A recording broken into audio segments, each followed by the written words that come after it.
Dirty Laundry, your home for true crime online. Like, share, subscribe.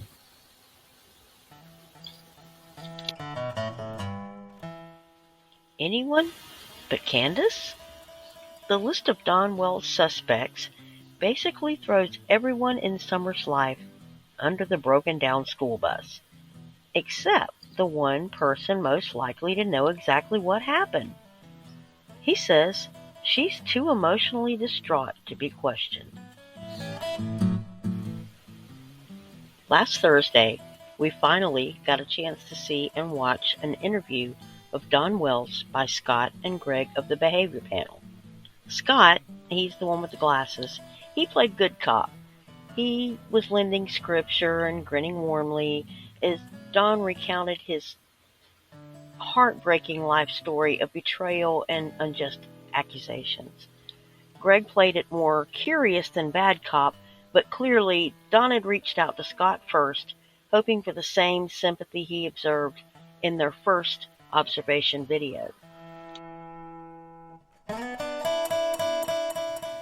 Detective Don's list of possible kidnappers capable of planning and executing Summer's disappearance include, but are not limited to, Jeannie and Chris McDonough of the interview room, neighbors and M-heads, child traffickers, his dealer for a debt, his tweaking co-worker, Allison and Hunter, anyone at church, Dave Dotson, TikTok, Facebook, the Internet, the Cornbread Mafia, even feuding drug families.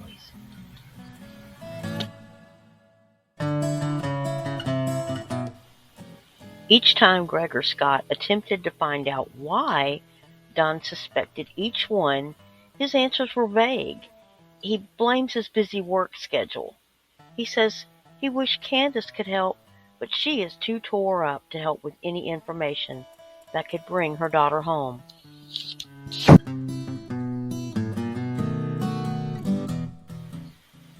As he speaks, Don begins to build a disturbing list of risks to his children, and while trying to explain Summer's kidnapping, he inadvertently tells them that his children were exposed on a regular basis to things like strange visitors like Jose, alcoholism, surrounded by drug dealers and users, wild animals in the woods, internet child predators, close access to the road, an often open basement door, Summer's ability to open it, and even a tweaker that Don brought home several times after admitting he had a 7-year history of the guy and he had a suspicious behavior and heavy drug use.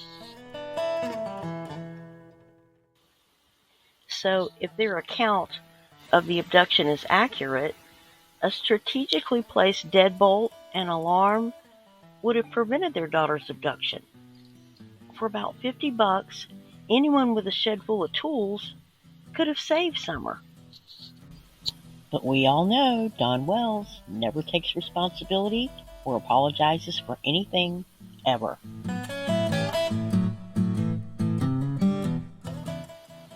Don begins his brave narrative by describing the bewildering harassment by both law enforcement and his own family, his whole life. He says he was falsely accused of SA by several vicious members of his family. He claims that they have since recanted everything. I must have missed that. He met God in prison and Candus in Arkansas. They moved to Ben Hill Road and lived with his mom until she passed away. Then they worked their way up until the morning he last saw Summer. When asked what he remembered as Summer's last words to him, he says she came to him with tears in her eyes and begged to sleep with him. As the camera pans downward to show Don Wells perform the dreaded leafing of the figs. Don begins his laundry list, his dirty laundry list of theories, by starting with Chris McDonough. Don believes it's possible that the interview room contacted his stepsister and conspired to kidnap Summer and frame them. Brilliant.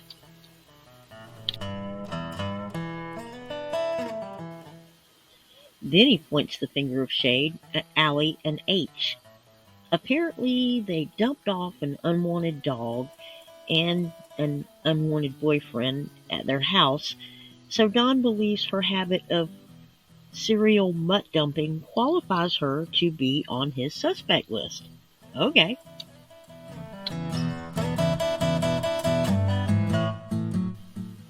Next on the Dawn Wells suspect list is the despicable social media. Wait, that's all of us. I don't know about y'all, but I got an alibi. I'm good. Y'all on your own.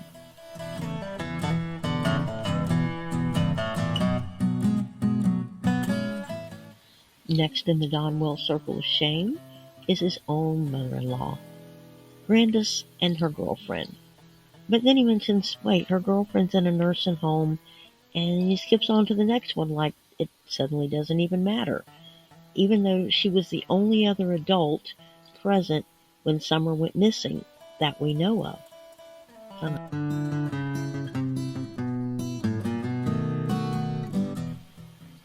Next up, the weird guy that worked with Dawn that he had the fire the day before Summer went missing. Dawn claims he had to look up those symptoms on the internet, on YouTube. Anyone familiar with Dawn's history might question that statement. He admits to inviting this person over several times, even after knowing his history, even after knowing him from 7 years earlier and having to fire him.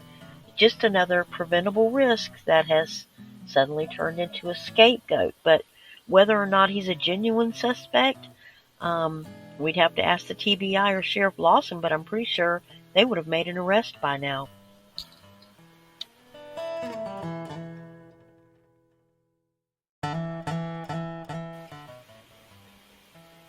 Dawn lights up, and oddly, we see him smile, maybe the only real smile ever, when they mention his church. But right before that, he adds that David Dotson has left the church. Incidentally, if you Google Dotson, D-O-T-S-O-N, and Rogersville, Tennessee, you probably won't like the results. Let's just hope there's no relation.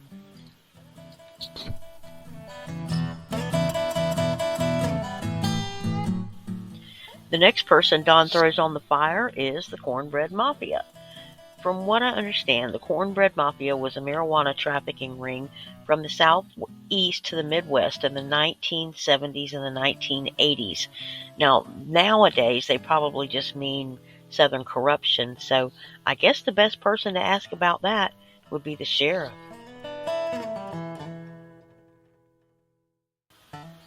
So Dawn Wells has gone to great effort to put forth his scenario for what he is 100% positive was an abduction, while Candus and her mom were only 25 feet away.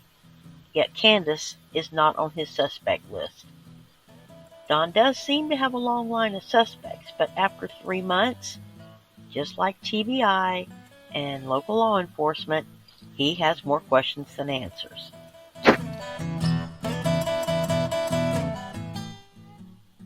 If the behavior panel can come back next week after all this and declare Dawn and Candus innocent from this interview, I will be shocked.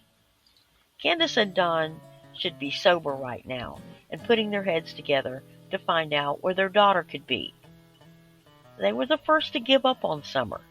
Now suddenly they're on the hot seat and they need a culprit. If you haven't seen the full interview, the link is below to the behavior panel, and the follow-up, I believe, will be this following Thursday at 12:30. What did you think of the interview? Please be kind in the comments and considerate of others. I just got rid of a bunch of trolls. You never know, your comment might make or break somebody's heart. I'd also like to thank Everyday Shenanigans for her shares and encouragement. Check out her link below. Have a great Saturday, and I'll see you soon with something fresh. Thanks. Bye.